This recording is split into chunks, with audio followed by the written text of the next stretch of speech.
Paano kung isang araw, mapagod ka na lang mabuhay bilang sarili mo? Na kay Celestine na ang lahat ng bagay na pinapangarap ng iba. Yaman, pangalan, magandang buhay, at lalaking minsang minahal siya ng buong buo. Pero gabi-gabi, pakiramdam niya, unti-unti na naman siyang nawawala. Subalit paano kung magkaroon siya ng pagkakataon na mabuhay sa buhay ng isang tao na kamukhang kamukha niya? Hanggang kailan niya kayang magpanggap?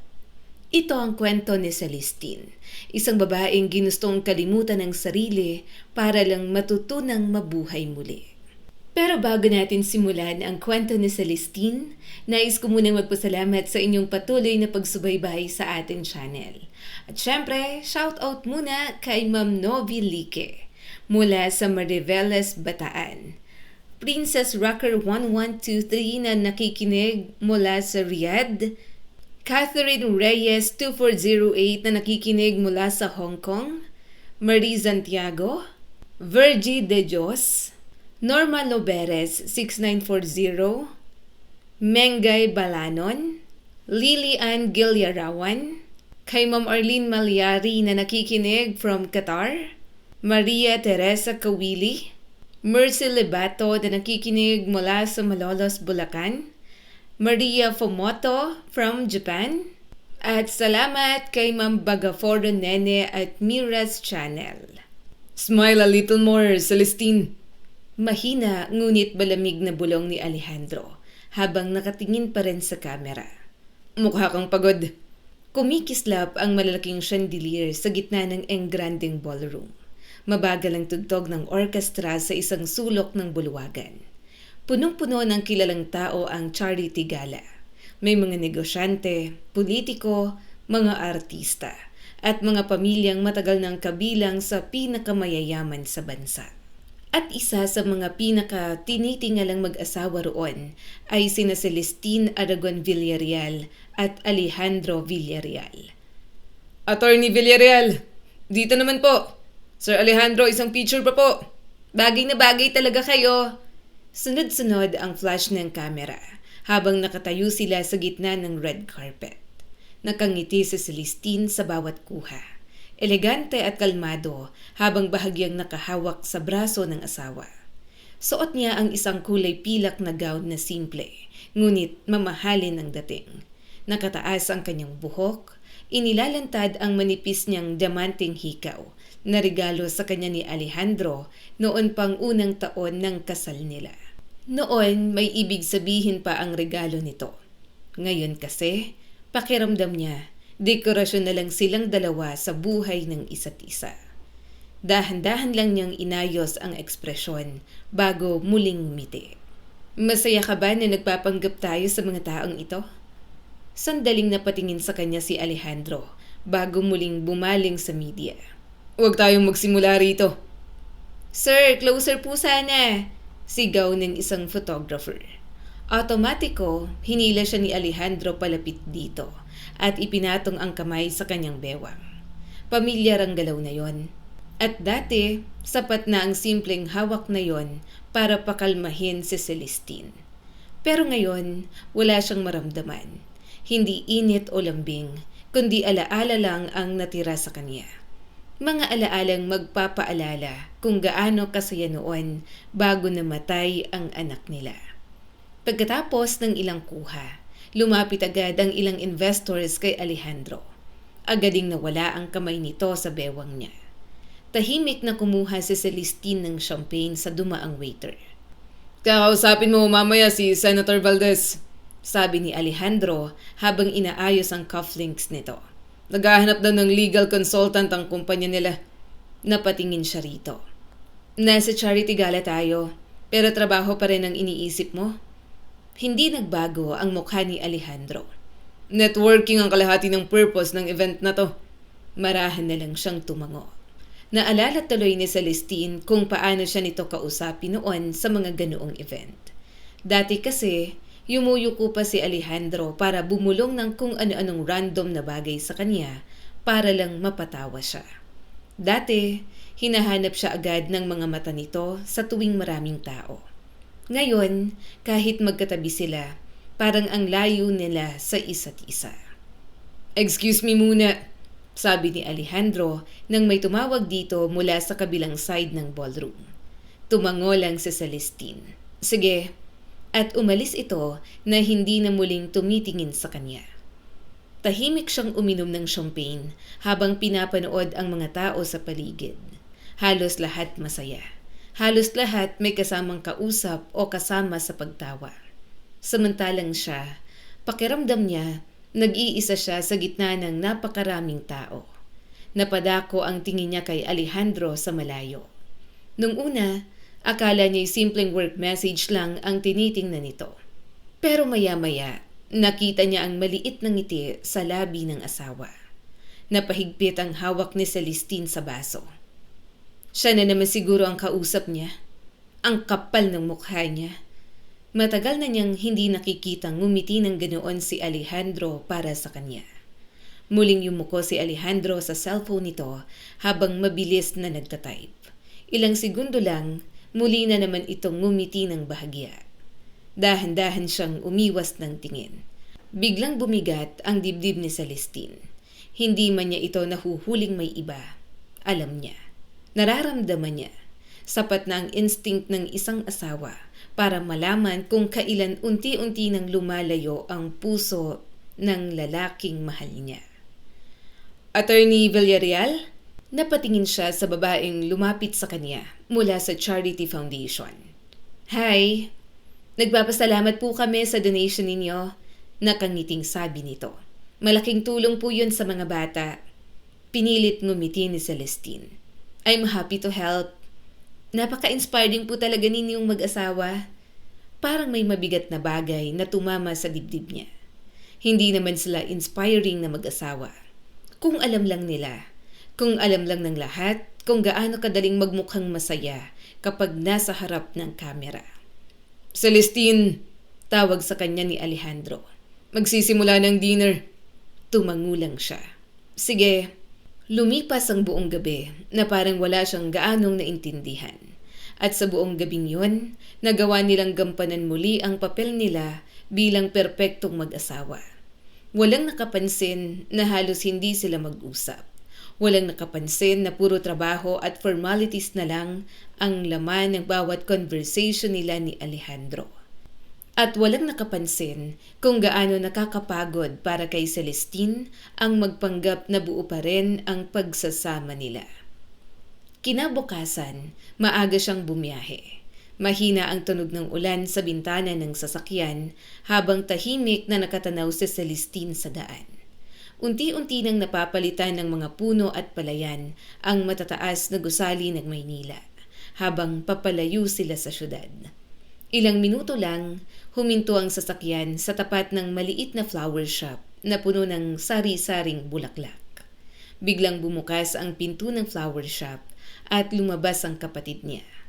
At last, napangiti si Celestine nang makita si Selena na mabilis na lumabas habang nakasuot lang ng simpleng dilaw na dress at sandals.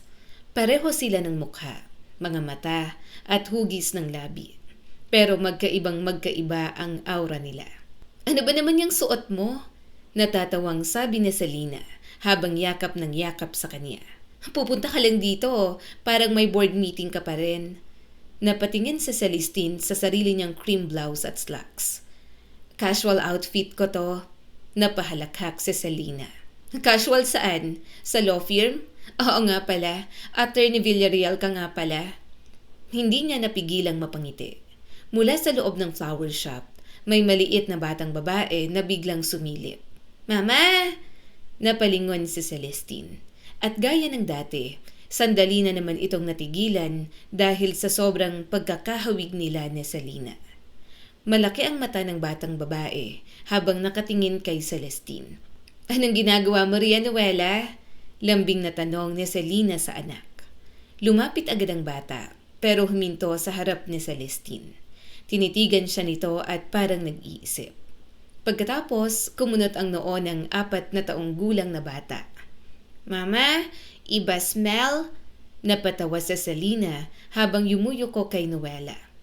Sabi ko sa'yo, tita mo yan, long lost sister ko na matagal kong hindi nakita. Patuloy lang sa pagtitig si Noela kay Celestine bago hinawakan ang laylayan ng damit nito. Pero mukha mo, mama. Dahan-dahan siyang yumuko kay Noela. Hinaplos niya ang buhok nito. Bigla niya tuloy na alala ang anak na si Lucas. I'm your tita Celestine. Napatitig pa rin ang bata sa kanya bago nito naamoy ang manggas niya. Ah, oo nga, hindi ikaw si mama. Napahalakhak si Selena. Tingnan mo, amoy talagang basehan niya. Nahihirapan siyang makilala kung sinong mama niya sa ating dalawa. Halika na nga sa loob, mainit pa yung niluto kong pagkain. Pagpasok na Celestine sa maliit na bahay, agad siyang binalot ng kakaibang init. Maliit lang ang sala, may lumang sofa sa gilid at maliit na mesa sa gitna. May mga crayons pa sa sahig at ilang laruan ni Noela malapit sa dingding. Maupo ka, Celestine, sabi ni Selena habang inaayos ang mga bulaklak sa mesa. Gusto mo ng kape? Yes, please. Make it black and less sugar. Napabungis-ngis si Selena. Ang sosyal mo pa rin talagang magsalita. Hindi pa rin ako nasasanay hanggang ngayon. Talagang nakita na kita. Hindi ako makapaniwalang may kakambal pala talaga ako. Napabuntong hininga si Celestine, ngunit may maliit na ngiti sa labi. Kahit siya rin, hindi niya lubos inasahan na may kapatid siyang kamukhang kamukha niya. Habang pinapanood niya sa Selena, na abala sa paghahanda ng pagkain, hindi niya maiwasang isipin kung gaano sila kaiba kahit magkapareho sila ng itsura. Sa Selena, magulo ang buhok minsan, maingay tumawa at emosyonal magsalita. Habang sa Celestine, laging kontrolado at maingat. Parang buong buhay niya kailangan niyang siguraduhin na wala siyang mali. At siguro dahil ganun siya pinalaki ng ama nila. Mahigpit, mataas ang expectations at perpekto dapat palagi. Samantalang sa Selena, lumaki sa probinsya kasama ang nanay nila. Simple lang ang buhay. Mahirap minsan pero malaya. Biglang umupo si Selena sa harap niya, dala ang kape. Oh, ano na namang iniisip mo? Napatawa si Celestine ng mahina. Wala naman, hindi pa rin ako makapaniwala na may kakambal ako at kamukhang kamukha kita. Napangiti ito. Ako nga rin, hindi pa rin ako makapaniwala. Nasabi mo na ba sa iba na kapatid mo ako? Umiling si Celestine. Hindi pa. Masyadong busy ang asawa ko, kaya hindi ko pa nasasabi. Isa pa, patay na si Dad. Ang stepmother ko, wala talaga siyang amor sa akin, even my step-siblings. Hindi alam ni Dad na kambal tayo, na isa lang ang binigay ng mama natin sa kanya. Buong buhay niya, pakiramdam niya, nag-iisa siya pagkatapos mamatay ng kanyang ama. Tapos biglang isang araw, may taong kamukhang kamukha niya. Taong pareho niya ng dugo, mga mata at boses. Months pa lang silang magkakilala. Ilang buwan pa lang mula nang malaman nila ang totoo tungkol sa nakaraan nila. Kung hindi pa sila nagkita sa isang event, hindi nila malalaman pareho na kapatid nila ang isa't isa. At least pareho nang wala sina mama at papa, biglang sabi ni Selena habang tahimik na nakatingin sa tsaa. Kung buhay pa sila, baka mas complicated pa to. Galit ka ba sa kanila? Hindi ko alam. Hindi niya alam kung dapat ba siyang magalit, umiyak o tanggapin na lang ang lahat. Alam mo, sabi ni Selena habang sumasandal sa upuan. Nung maliit ako, lagi ako nagtatanong kay mama, bakit parang may kulang sa buhay namin? Kasi lumaki talaga ako na walang papa. Inaasar ako sa school. Napatingin si Celestine dito. Anong sinasabi niya pag nagtatanong ka? Hindi siya sumasagot. Umiiyak lang siya minsan. Siguro, iniisip niya kayo, lalo ka na. Mula sa kabilang kwarto, biglang tumakbo palabas si Noela, habang may hawak na coloring book. Mama, tingnan mo! Agad ngumiti sa Selena. Wow, ang ganda naman yan. Mukha mo po yan? Proud na sabi ni Noela. Lumapit ito kay Celestine at ipinakita ang drawing. 3 stick figures, may araw sa taas, bahay sa tabi, at mga bulaklak. Hindi pa gaanong maayos pero naiintindihan naman niya agad. Matalino talaga ang anak na Selena. Who's this? Tanong ni Celestine habang nakangiti. Si Mama, then ako po. May tinuro ang pamangkin niya. Ikaw naman to, Tita Celestine. Hindi niya namalayan, napapangiti na naman siya. Na-miss niya na naman ang kanyang anak na 2 taon na mula nang mamayapa. Kung nabantayan niya lang sana si Lucas, hindi sana ito maaaksidente. Buhay pa sana ang anak nila ni Alejandro. Nang matapos kumain at makipagkwentuhan, hinatid na siya ng kapatid hanggang sa sasakyan. Niyakap siya nito ng mahigpit. Celestine, alam kong hindi tayo masyado pang magkakilala, pero sa panahon na nagkakasama na tayo, nakikilala kita. Nakikita ko na ang sugat mo bilang asawa at bilang ina. Sana maging masaya ka na sa kabila ng mga pinagdaanan mo. Napangiti siya rito. Thank you, Selena. Napangiti din ito. Basta, kapag mabigat ang loob mo, punta ka lang dito. Ako ang bahala sa'yo. Magkakwentuhan tayo ng sobrang tagal. Pagbalik ni Celestine sa Maynila, mas lalo niyang ibinaon ang sarili sa trabaho. Mas madaling humarap sa makakapal na dokumento kaysa sa katahimikan ng bahay nila ni Alejandro. Mas madaling magbasa ng contracts at financial statements kaysa harapin ang katotohanan na unti-unti nang nasisira ang pagsasama nila. At higit sa lahat, mas madaling maging abogado kaysa maging asawa at ina na nabigo. Tahimik siyang naglalakad sa hallway ng Villarreal Holdings habang hawak ang ilang folders. Halos lahat ng empleyado agad yumuyuko o bumabati kapag nadadaanan siya. Good morning, Attorney Villarreal. Tumangulang siya ng bahagya habang diretso ang lakad papunta sa opisina niya. Pagpasok ni Celestine, agad niyang inilapag ang bag sa mesa bago binuksan ang laptop. Hindi pa man siya nakakaupo ng maayos, may kumatok na agad. Come in. Pumasok ang assistant niya, dala ang panibagong stock ng files. Ma'am, ipinadala po ito ng Finance Department. Kailangan daw po ng legal review bago pirmahan ni Mr. Villarreal. Okay, iwan mo lang dyan. Pagkaalis ng assistant, tahimik niyang tiningnan ang mga dokumento. Rutina dapat yon para sa kanya. Pero habang binabasa niya ang reports, unti-unting kumunot ang noo niya. Ang laki naman nito, mahina niyang bulong. Napahinto si Celestine sa isang page. May transfer ng malaking halaga papunta sa isang subsidiary company na hindi niya matandaang narinig kailanman. Silverline Holdings Corporation? Mabilis niyang binuksan ang database ng kumpanya. Hindi aktibo ang subsidiary. Halos walang records. Ngunit milyon-milyon ang pumapasok at lumalabas na pera roon. Biglang bumigat ang pakiramdam niya. Anong kalokohan to? Muli niyang binalikan ang documents. Fake subsidiaries, mga kahinahinalang transfers at mga transaksyon na parang sinasadyang iligaw ang trail ng pera. At mas lalong bumigat ang dibdib niya nang makita ang ilang pirma at approvals. Mga executive ito na malapit sa mga magulang ni Alejandro. Dahan-dahan siyang sumandal sa upuan. Anong ginagawa nila? Bilang corporate lawyer ng kumpanya, alam niyang delikado ang ganong klaseng transactions. Kapag may nakahuli roon, maaaring masangkot sa malaking kaso ang Villarreal Holdings. At siguradong madadamay si Alejandro kapag nalaman nito. Tahimik niyang ipinikit ang mga mata. Hindi niya alam kung bakit ang unang instinct niya ay protektahan pa rin ang asawa, kahit ganoon na ang relasyon nila. Kahit nasasaktan siya, kahit pakiramdam niya, unti-unti na siyang pinapalitan sa puso nito, gagawin niya pa rin ang lahat para rito. Muli siyang yumuko sa documents. Kailangan ko munang makasigurado. Hindi ko muna sasabihin kay Alejandro. Hindi, hanggat hindi ko nauunawaan ang buong katotohanan.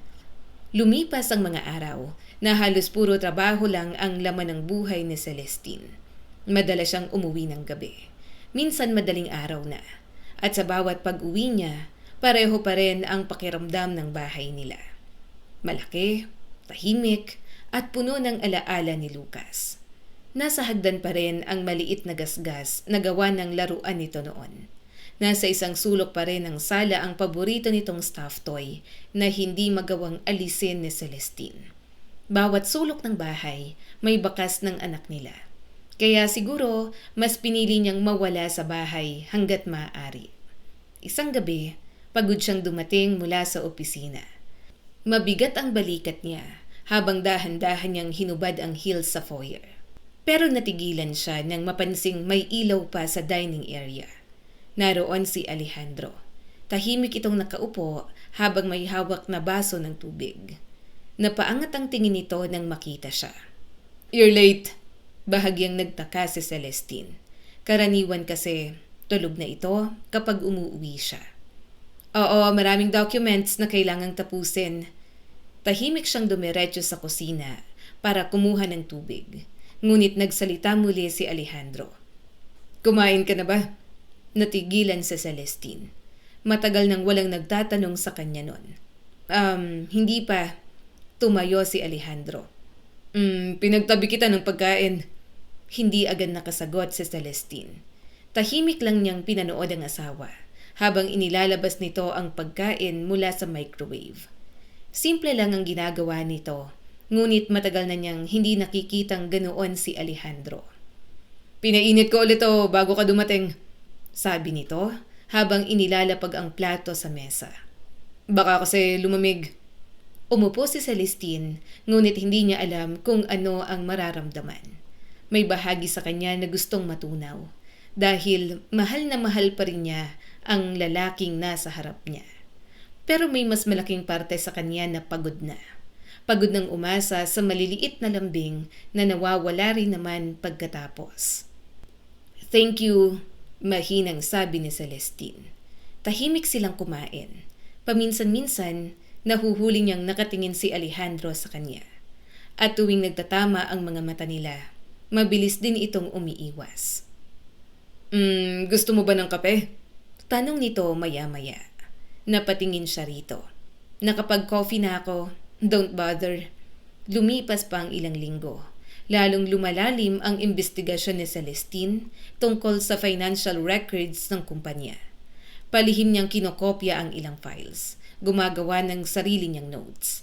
At habang tumatagal, lalo niyang nararamdaman may malaking bagay na tinatago ang ilang executives. Isang gabi, nasa study room si Celestine ng bahay habang nakatutok sa laptop. Napahawak siya sa sentido nang makaramdam ng pagod. Sandali siyang tumayo para kumuha ng tubig. Paglabas niya ng study room, nakita niyang bukas ang pinto ng bedroom nila ni Alejandro. At naroon ang asawa niya. Mahimbing itong natutulog habang nakahiga sa kama. May cellphone itong hawak. Hindi niya alam kung bakit, pero otomatikong napadako ang tingin niya roon. May bagong notification at bago niya mapigilan ang sarili, nakita niya ang pangalan doon. Isabela? Kasunod noon ang preview ng message. "Namiss ko nang makausap ka gaya ng gabi-gabi nating ginagawa. Iniiwasan mo ba ako? Huwag ka sanang makaramdam ng guilt. Nag-uusap lang naman tayo. Wala naman tayong ginagawang masama. Saka gumagaan ang pakiramdam mo kapag kinakausap ako, hindi ba?" Parang may malamig na tubig na ibinuhos sa buong katawan ni Celestine. Hindi bastos ang palitan ng message. Pero sapat na yon para maramdaman niyang may bagay na hindi na lang simpleng pagkakaibigan. Dahan-dahan siyang lumapit. At habang nakatingin sa cellphone, mas lalo siyang nasaktan sa sunod-sunod na messages ng asawa niya kay Isabela noong mga nakaraan. "Huwag kang masyadong magtrabaho. Parang pagod ka kanina. Hihintayin ko ang tawag mo bukas. Kulang sa akin na pag-uusap natin kanina. Gusto ko pang makausap ka." Napapikit si Celestine. Biglang nanikip ang dibdib niya. Hindi simpleng affair iyon. Masakit kasi may lambing, concern at emotional intimacy na sa kanya lang noon ibinibigay ng kanyang asawa. Mas matatanggap pa siguro niya kung isang gabing pagkakamali lang yon. Kung hanggang pangkama lang ang babaeng kausap ni Alejandro. Pero yon, parang may puwag na sa puso ni Alejandro ang ibang babae. Hindi niya namalayan, may luhang tumulo na pala sa kanyang pisngi. Mahal na mahal pa rin niya ang asawa. Kahit galit siya, wasak na wasak, mahal niya pa rin. Biglang gumalaw si Alejandro sa kama at unti-unting nagmulat ng mata. Natigilan ito nang makitang hawak ni Celestine ang cellphone nito. Anong ginagawa mo? Mabagal siyang napatingin dito. Namumula na ang mga mata niya. Sino si Isabela? Agad nagbago ang ekspresyon ni Alejandro. Tumayo ito mula sa kama. Celestine, Sagutin mo ako. Nanginginig ang boses niya. Sino siya? Concern na concern ka. kaibigan ko lang yan. Sagot nito sa wakas. Napatawa siya ng mapait at tinaas niya ang cellphone. Kaibigan? Ganito ba makipag-usap ang kaibigan? Ang clingy niyo naman sa isa't isa. Attached na attached kayo pareho. Bumaha ang inis sa mukha ni Alejandro. Hindi ito ang iniisip mo. Walang nangyayari sa amin. Kaibigan ko lang si Isabela. Talaga ba? Basag na ang boses ni Celestine. Kasi mukhang malalim na yata ang pinagsamahan ninyo. Noon hindi ka nakikipagkaibigan sa mga babae. Kasi alam mong magsiselos ako. Bago pa ako makaramdam ng selos, nagsiset ka niya ng boundaries. So ano nangyari ngayon? Wala na yon? Kasi iba ng babae ang gusto mo? Siya nang mahal mo. Nare-respeto mo at hindi ako? Ganun ba? Umigting ang panga ni Alejandro.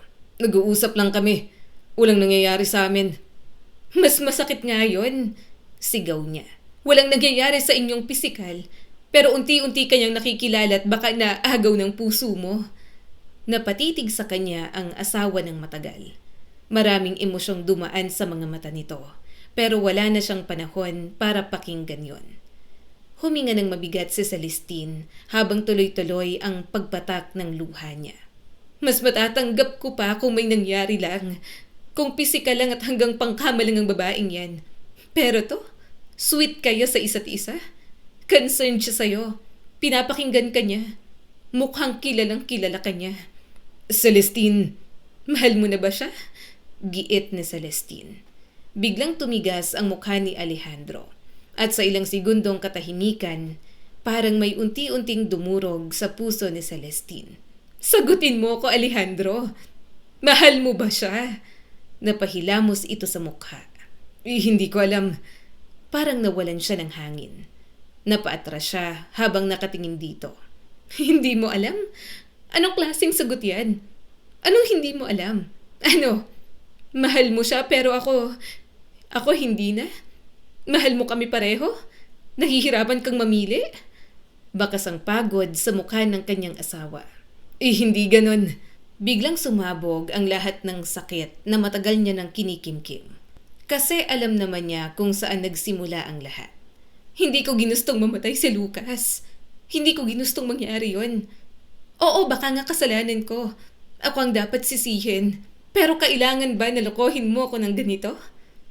Pagkamatay ni Lucas, puro trabaho ka na lang. Galit nitong sabi. Araw-gabi wala ka rito. Hindi mo man lang ako kinausap.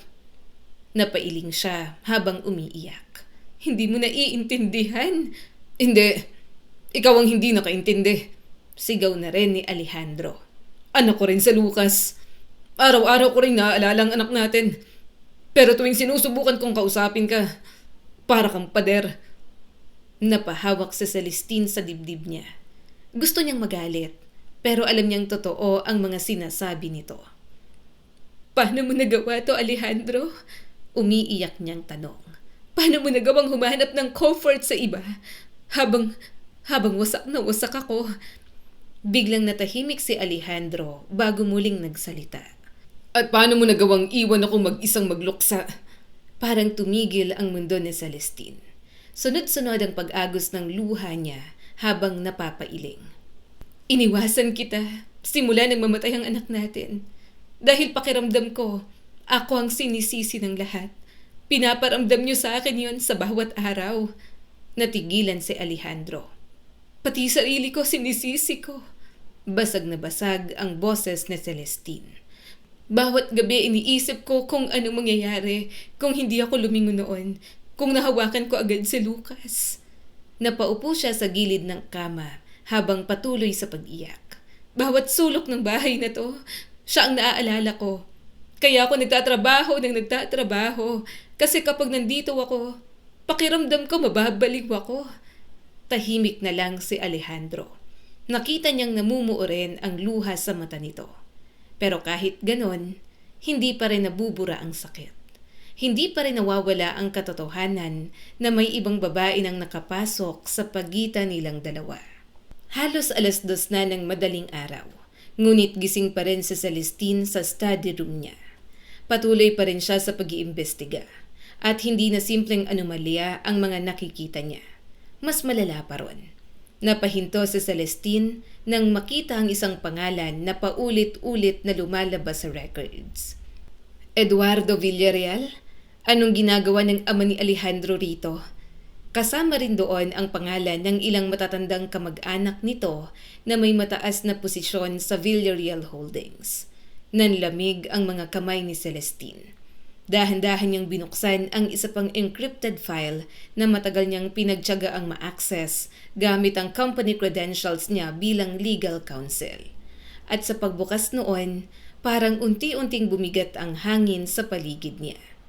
Diyos ko, may illegal records doon.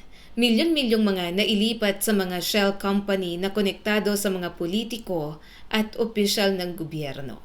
Mga fake project allocations. At mas lalong sumikip ang dibdib niya nang makitang listahan ng dating employees na dating involved sa auditing department ng kumpanya. 3 pangalan ng 3 dating empleyado. At lahat sila patay na. Isang car accident, isang pinalabas na nagpakamatay at isang nawawala hanggang ngayon. Napahawak si Celestine sa kanyang bibig. Biglang bumilis ang tibok ng kanyang puso habang paulit-ulit niyang binabasa ang files. Hindi siya madaling matakot. Bilang abogado, marami na siyang nakita at nahawakang kaso. Pero iba yon. Hindi lang pera ang involved. May mga buhay na nawala at posibleng may mga taong pinatahimik. Napaatras siya sa upuan habang nanginginig ang mga daliri. Ano ba tong pamilya niyo? Mahina niyang sabi. Pero agad din siyang napailing. Hindi kasama si Alejandro rito. Kilalang kilala ko ang asawa ko. May sarili itong business ventures at bihirang makisali sa lumang sistema ng pamilya nito. Madalas pa nga, hindi nakakasundo ni Alejandro ang ama nito pagdating sa pamamalakad ng kumpanya. Kinagat ni Celestine ang kanyang labi. Sure akong walang alam ang asawa ko rito. Anong gagawin ko? Kinabukasan, tahimik si Celestine habang nasa dining table. May hawak siyang tasa ng kape, ngunit matagal na yung malamig. Paulit-ulit pa ring umiikot sa isip niya ang mga dokumentong nakita niya kagabi. Hindi ka pa ba aalis? Tanong ng kanyang asawa na pababa ng hagdan. May meeting ako mamaya, sagot niya habang iniiwas ang tingin. Tahimik munang umupo si Alejandro sa tapat. At muli, naramdaman niya ang mga mata nito na nakatingin sa kanya. Hindi niya alam kung bakit mas nahihirapan siyang huminga kapag ganoon itong tumingin.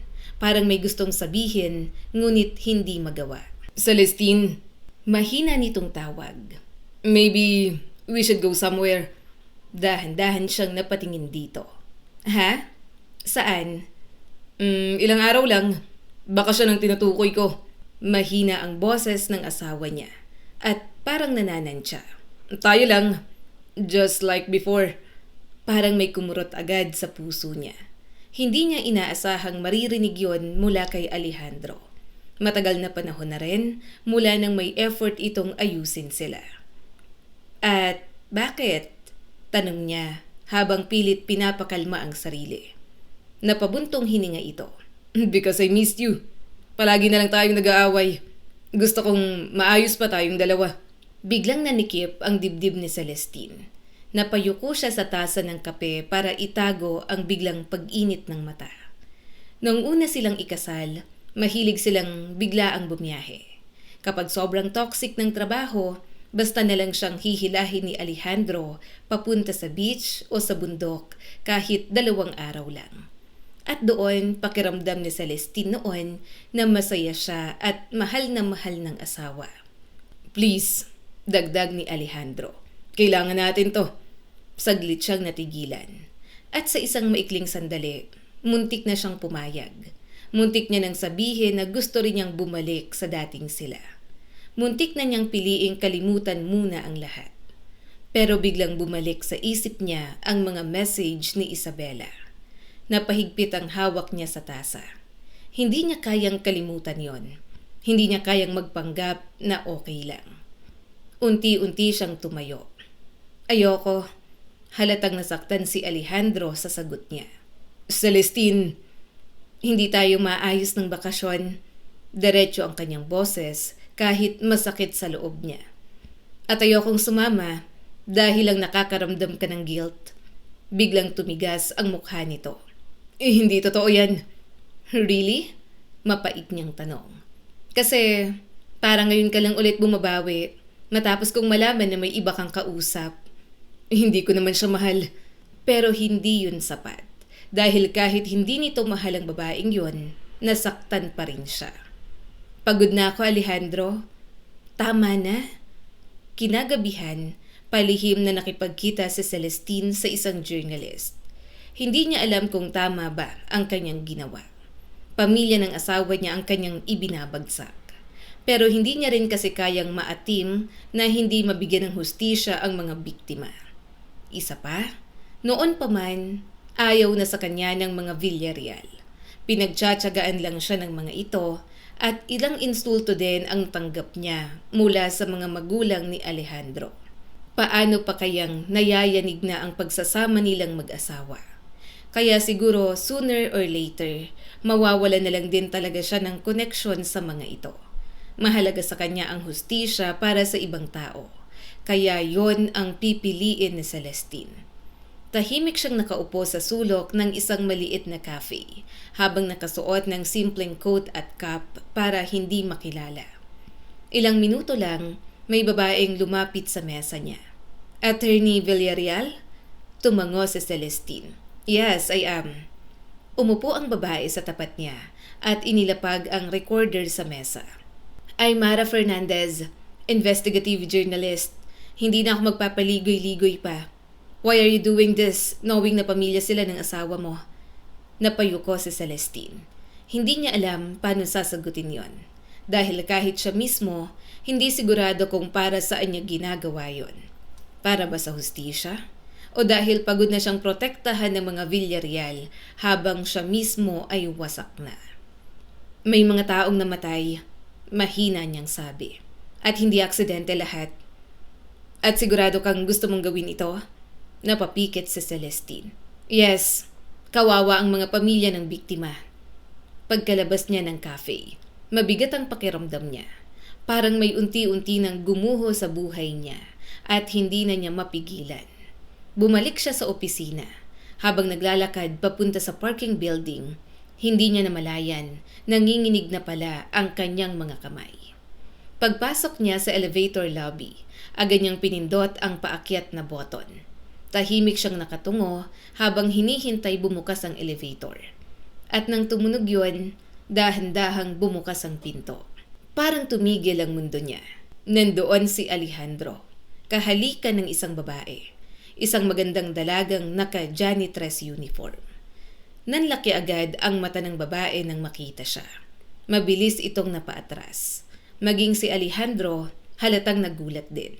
Celestine! Hindi siya makahinga. Pakiramdam niya, may humampas na bakal sa kanyang buong katawan. Celestine! No! Mali ka nang iniisip. Nagmamadaling lumabas ng elevator ang asawa niya. Hindi to... Pero wala na siyang naririnig. Nakatitig lang siya sa labi ng asawa. Sa babaeng namumula ang mukha sa gilid. At sa eksenang parang tuluyang dumurog sa natitira niyang puso. Celestine, listen to me first. Sinubukan siyang hawakan ni Alejandro. Pero umatras na siya. Mabilis niyang pinindot ang kabilang elevator. Hinawakan pa siya sa braso ng asawa niya. Pero agad siyang nagpumiglas. Natigilan pa ito nang makita ang galit sa kanyang mga mata. Huwag mo kong hawakan. Alejandro, nakakadiri ka. Mariing sabi ni Celestine. Bumaha ang sakit at takot sa mga mata ng kanyang asawa. At habang nagsasara ang pinto, huling nakita niya ang desperasyon sa mukha ni Alejandro. Celestine! Pero tuluyan ang nagsara ang elevator. Doon lang siya bumigay. Tahimik na bumagsak ang mga luha niya habang nakasandal sa malamig na dingding ng elevator. Napahawak siya sa bibig para pigilan ang hikbi, pero wala ng silbi. Tila tuluyan ang pinunit ang puso ni Celestine. Manloloko ka, Alejandro. Wala ka ng ibang ginawa kundi saktan ako. At habang pababa ang elevator, doon niya naramdaman kung gaano siya kapagod lumaban para sa isang lalaking mahal niya pa rin pero paulit-ulit siyang sinasaktan. Mabilis ang lakad na Celestine palabas ng parking building habang tuloy-tuloy ang pag-agos ng luha. Uuwi na lang siya kaysa magtrabaho. Celestine! Napapikit siya nang marinig ang boses ni Alejandro mula sa likod niya. Hindi siya huminto. Mas binilisan pa niya ang lakad. Celestine, please! Habol nito habang mabilis ding sumusunod. Makinig ka muna sa akin. Pagdating ni Celestine sa sasakyan, agad niyang binuksan ang pinto.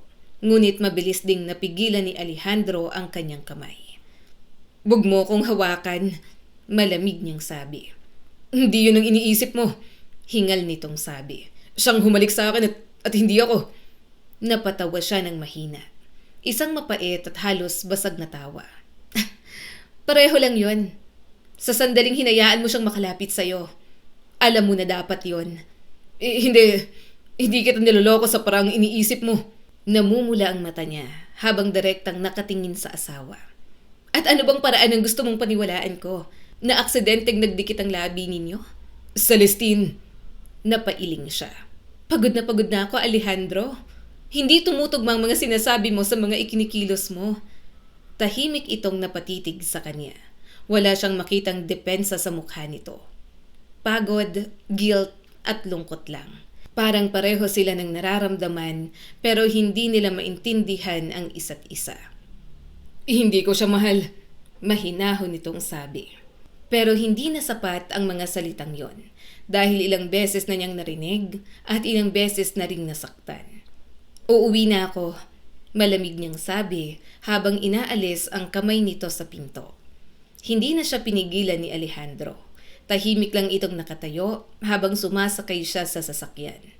At bago niya isinara ang pinto, sandali niya itong tiningnan.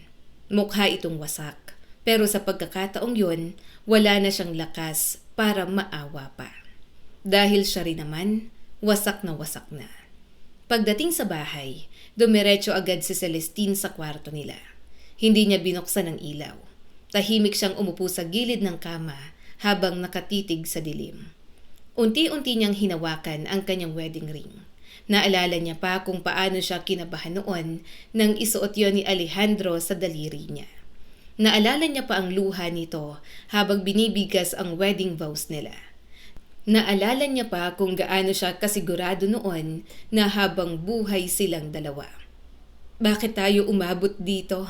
Mahina niyang bulong. Biglang bumukas ang pinto. Hindi na niya kailangang lumingon para malaman kung sino yon.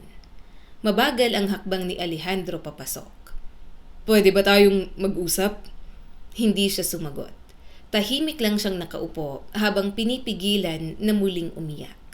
Narinig niyang napabuntong hininga ito bago marahang magsalita. Wala akong relasyon kay Isabela. Sige lang, magsinungaling ka sa sarili mo. Ano bang pinagkaiba ng ginagawa mo? Alam mo na may asawa ka, pero nakikipaglapit ka sa ibang babae. Kahit hindi ko kayo nakitang naghalikan, hindi ba parang niloloko mo na rin ako? Bakas ang frustration sa mukha ng asawa niya. Because we're complicated. Nahihirapan na akong intindihin ka. Bigla siyang napatawa at marahang tumayo. Complicated? Complicated kasi ikaw din naman ginawa mong komplikado. Hindi complicated ang cheating kung pinili mo at para kang gamo-gamo na lumalapit sa tukso, Alejandro. Napayuko ang asawa niya at dahil mahal niya pa rin ito, mas lalong masakit makita ito na ganoon. Dahil kahit galit siya, may bahagi pa rin ng puso niya ang gustong yakapin ito at tanungin kung paano sila umabot sa ganoon. Lumipas ang mga araw na parang multo silang dalawa sa loob ng bahay. Halos hindi sila nag-uusap. Kung magsasalita man si Celestine, maikli lang at walang emosyon. Kung kakain sila sa parehong mesa, tahimik lang. Kung magkakasalubong sa hallway, pareho silang umiiwas ng tingin. At habang tumatagal, lalo niyang nakikita na unti-unting nawawala ang sigla ni Alejandro. Madalas niya itong mahuling tulala. Minsan, nadatnan niya itong nakaupo sa dating kwarto ni Lucas, habang hawak ang maliit na toy car ng anak nila. Pero wala siyang sinabi. Hindi niya kayang magpakita ng lambing ngayon dahil sa tuwing susubukan niyang maawa, bumabalik sa isip niya ang labi nito na nakadikit sa ibang babae. Isang gabi, kararating lang ni Celestine mula sa opisina nang makita niya si Alejandro sa sala. "Pwede ba tayong mag-usap?"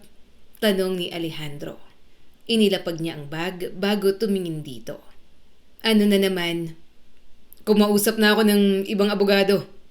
Sa tingin ko, dapat na tayong mag-file ng annulment." Tinitigan lang niya ang asawa habang unti-unting namamanhid ang buong katawan niya. "Mas lalo mong pinatunayan sa akin na nagloloko ka nga." Hindi. Gusto ko ng annulment kasi pareho na tayong napapagod. Hindi na tayo masaya." "Shut up, Alejandro." Malakas niyang sigaw dito. "Huwag mo nang pagandahin ang mga salita mo. Gusto mo niyan para magsama na kayo ng babae mo ng malaya." Napapikit si Alejandro bago muling tumingin sa kanya. "Hindi ito tungkol sa ibang babae. Walang ibang babae. Tungkol to sa ating dalawa. Pagod na tayo, Celestine." "Hindi ako ang sumuko." Sigaw niya rito. Nanlaki ang mata ni Alejandro. "Ako bang naghanap ng ibang babae?" Tuloy-tuloy niyang sigaw habang nanginginig ang katawan niya. "Ako bang lumayo? Ano? Mahal mo na siya?" Umigting ang panga ni Alejandro. "Yes." Parang may humampas sa kanya. Mabigat, masakit, at mapanira sa buong pagkatao niya. Naniga siya habang nakatingin dito. Napahilamos si Alejandro sa mukha nito. "Napapagod na ako, Celestine. Paulit-ulit na lang tayo." Biglang nag-init ang buong katawan niya sa galit, sakit at selos. Gusto na siyang palitan ng kanyang asawa. Bago pa niya mapigilan ang sarili, malakas niyang sinampal si Alejandro. "At ikaw pang napagod!" Sigaw niya habang tuloy-tuloy ang luha. "Ikaw pa talaga? Celestine, huwag mo akong tawagin sa pangalan ko. Wala kang karapatan." Mabilis niyang itinulak ang mesa sa gilid. Nahulog ang vase at nabasag sa sahig, ngunit wala siyang pakialam. "Hindi ako perpektong asawa." Umiiyak niyang sigaw. "Oo, binilanggo ko ang sarili ko sa trabaho. Oo, umiwas ako pagkatapos mamatay si Lucas. Pero hindi kita niloko. Sabihin mo, masaya ka na ba sa babaeng yun? Mahal mo ba? Mas mahal na mahal mo ba kaysa sa akin? Ha?" Sunod-sunod din na tumulo ang mga luha ni Alejandro. Muli niya itong sinampal at tinulak sa dibdib. "Huwag kang umiyak. Sinasaktan mo ko. Bakit ka umiiyak? Wala kang karapatang umiyak, Alejandro." "Ayaw kitang mawala." Mahina nitong sabi at muntik nang umalpas ang hikbi. "Pero pagod na ako." Napatawa siya ng mapait habang umiiyak. "Sinungaling ka. Kung ayaw mo akong mawala, bakit mo ginawa lahat ng to? Kayo? Sinisisi niyo ako sa pagkamatay ni Lucas na parang ginusto ko. Hindi ko ginusto yon. Ina ako ni Lucas. Kung pwede lang ibalik lahat, sana ako na lang. Sana ako na lang ang nawala. Hindi ko sana nadama ang mga ipinadama niyo sa akin. Nagtiis ako. Ang mga magulang mo, ako ang sinisisi sa pagkamatay ng anak natin. Ikaw na asawa ko. Wala kang sinasabi. Pero paulit-ulit mong pinadama sa akin." Walang naisagot si Alejandro. Umiyak lang ito ng umiyak habang bakas ang pagsisisi sa mukha. Pero imbes na maawa, lalo lang siyang nagalit. Dahil wala itong karapatang umiyak. Hindi matapos ang lahat ng ginawa nito. "Makinig ka sa akin." Nanginginig ang boses niya sa galit. "Hindi ko hahayaang maging masaya kayo. Sisirain ko kayong dalawa. Akala mo ba hahayaan kitang palitan ako ng ganun lang? Humanda kayo sa akin. Hindi ko hahayaan na maging masaya kayong dalawa. Napapikit na lang si Alejandro habang may luha pa rin na tumutulo sa mata nito. Mabigat ang pakiramdam ni Celestine pagising niya kinabukasan. Parang wala na siyang maramdaman. Hindi niya alam kung umalis na si Alejandro ng maaga o hindi lang talaga ito natulog sa kwarto nila. Pinilit niyang bumangon. Simple lang ang suot niya ng araw na yon. Isang cream blouse, black jeans at manipis na hoodie. Makikipagkita siya sa journalist na kausap niya, kaya kailangan niyang simplehan. Baka may makakita pa sa kanya. Habang inaayos niya ang bag, napadako ang tingin niya sa envelope na nakapatong sa mesa. Naroon lahat ng kopya ng documents, mga ebidensyang kayang sumira sa pamilya Villarreal. Tahimik siyang napaupo sa gilid ng kama habang hawak ang envelope. Hindi niya inakalang darating siya sa puntong yon, na siya mismo ang magiging dahilan ng pagbagsak ng pamilyang minsan niyang tinuring na sarili rin niyang pamilya. Pero ano pa bang natitira? Gusto na rin naman ni Alejandro ng annulment. Mahal na nito ang ibang babae. At kahit masakit tanggapin, alam ni Celestine na unti-unti na rin siyang bumibitaw. Napapikit siya ng mariin. Pagkatapos nito, aalis na ako. Iiwan ko kayong lahat. Hinding-hindi na ako magpapakita. Biglang nag-vibrate ang kanyang cellphone. Napamulat siya at agad sinagot ang tawag nang makitang si Selena yon. Hello? Celestine, kambal! Kahit sa simpleng tawag pa lang ng kapatid niya, naramdaman agad ni Celestine ang kaunting init sa malamig niyang umaga. Bakit? Ano kasi? Nahihiyang tawa ni Selena mula sa kabilang linya. Nasiraan ako ng sasakyan dito sa Manila. Pauwi na sana ako. Napatingin siya sa oras. Nandito ka sa Maynila? Oo, may flower delivery kasi ako rito. Narinig niya ang maingay na busina sa background. Kaso biglang tumirik ang sasakyan ko. Nahihiya nga akong tumawag sa'yo. Pero kailangan ko kasi ng tulong. Mahina siyang tumawa. Bakit ka mahihiya sa akin? Nasaan ka? Sinabi ni Selena ang location nito. Sige, susunduin kita. Tumayo siya habang kinukuha ang susi ng sasakyan. Hintayin mo ako. Bakas ang saya at ginhawa sa boses ng kapatid niya. Thank you! Halos 1 oras din bago niya nakita si Selena sa gilid ng kalsada. Agad itong kumaway nang makita ang sasakyan niya. Mahina siyang tumawa dahil halos pareho sila ng suot ng araw na yon. Grabe! Naniniwala na talaga ako na kapag kambal, nararamdaman mo yung nararamdaman ng isa. Mahinang tumawa si Selena at kumapit pa sa braso niya. Salamat sa pagsundo sa akin, Celestine. Pasensya ka na. Ang bulok na kasi nitong sasakyan ko. Mahina siyang tumawa. Tatawag ako ng kukuha dyan para mapatingnan sa talyer. Sumakay ka na sa Hilux ko. Pagkasakay na Selena. Agad itong napabuntong hininga. Nakakahiya talaga. Promise, babayaran kita. Napailing sa Celestine habang pinapaandar muli ang sasakyan. Nako, wag na. Tingnan mo nga naman. Natatawang sumandala si Selena sa upuan. Attorney Villarreal na talaga. Mayaman na mayaman. Ang ganda ng sasakyan mo.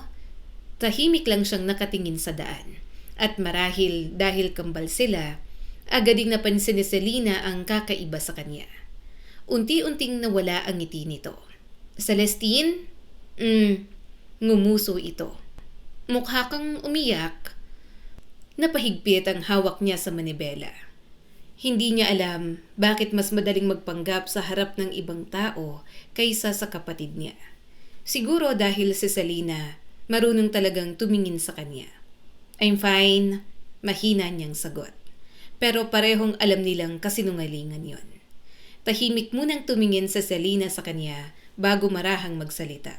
Nag-away na naman kayo ng asawa mo? Grabe, mahal mo pa rin siya, no? Kahit sinasaktan ka, ayaw mong iwan? Napapikit sandali si Celestine. Oo.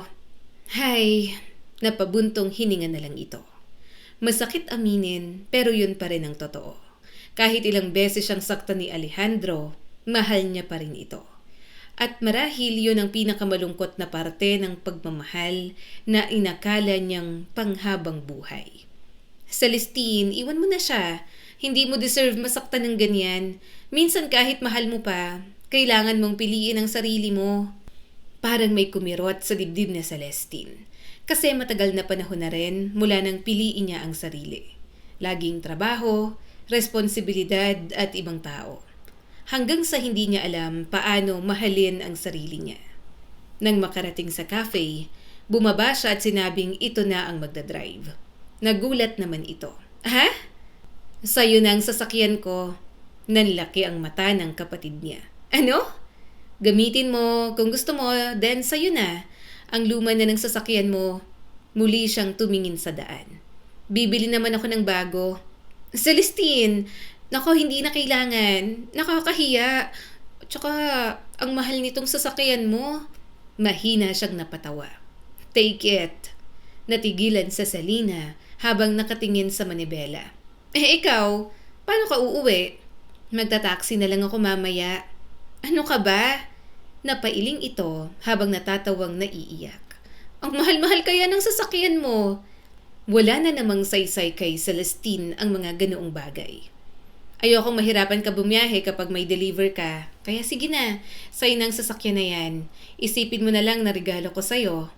Naiiyak na bumaba si Selena at mahigpit siyang niyakap. Natawa na lang siya at gumanti ng yakap. Celestine, salamat. Pero mukha kang sobrang lungkot. Biglang nag-init ang mata ni Celestine.